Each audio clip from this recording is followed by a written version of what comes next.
অশান্ত বাংলাদেশ, কোটা সংস্কার আন্দোলন ঘিরে পদ্মা পাড়ের দেশ উত্তপ্ত।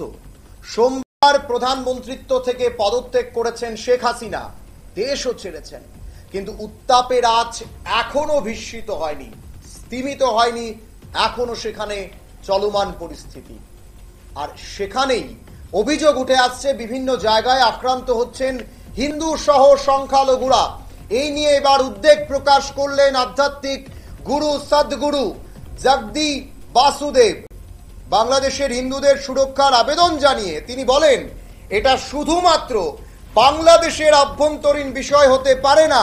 আপনাদের জানিয়ে রাখছি, যেভাবে বাংলাদেশের সংখ্যালঘু হিন্দুদের উপর আক্রমণ হচ্ছে, আক্রান্ত হচ্ছেন বাংলাদেশের সংখ্যালঘু হিন্দুরা।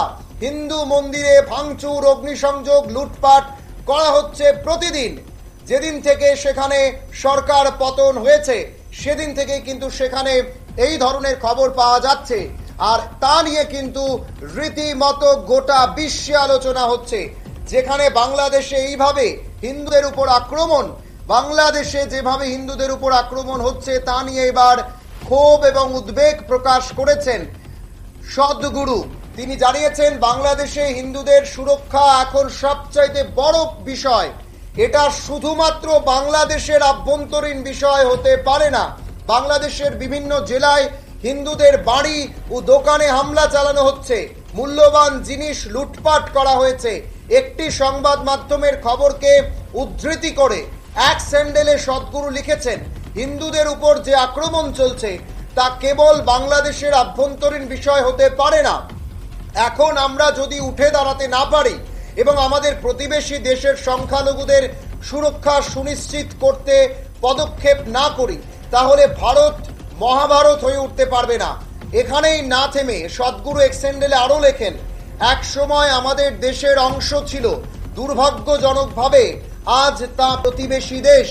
কিন্তু এই নৃশংসতার হাত থেকে ওইসব মানুষকে, সংখ্যালঘুদেরকে রক্ষা করা আমাদের দায়িত্ব, আমাদের কর্তব্য, কারণ তারাও এই সভ্যতারই অংশ। এর আগে বাংলাদেশের সংখ্যালঘুদের উপর হামলার উদ্বেগ প্রকাশ করছিলেন সদ্গুরু। সংখ্যালঘুদের উপর হামলা দুর্ভাগ্যজনক বলেছিলেন। কোটা সংস্কার আন্দোলন ঘিরে গত কয়েক সপ্তাহ ধরে যেভাবে উত্তপ্ত হয়েছে বাংলাদেশ, বিভিন্ন সংবাদ মাধ্যমের খবর অনুসারে সেখানে সংখ্যালঘুদের উপর আক্রমণ চলছে, মন্দিরও আক্রান্ত হচ্ছে। গতকাল সংসদে এই নিয়ে বিবৃতি দিয়েছেন বিদেশমন্ত্রী এস জয়শঙ্কর। তিনি বলেন, সংখ্যালঘুদের পরিস্থিতির উপর নজর রাখা হচ্ছে, তাদের নিরাপত্তা নিশ্চিত করার চেষ্টা চালানো হচ্ছে। বাংলাদেশ বেশ কিছু সংগঠন তাদের নিরাপত্তা দিচ্ছে, তাদের আমরা স্বাগত জানাই।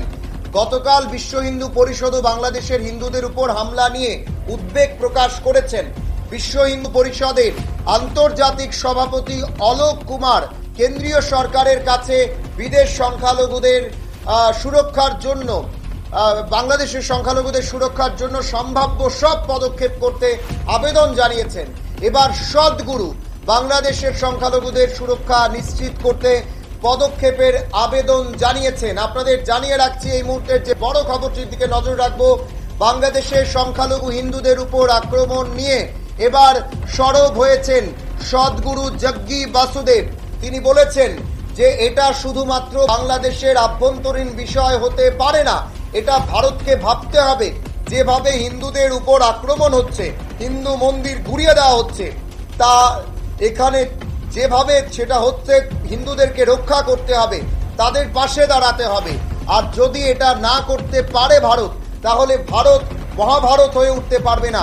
এইভাবেই কিন্তু নিজের কথা তিনি এক স্যান্ডেলে লিখেছেন সদ্গুরু জগদি বাসুদেব।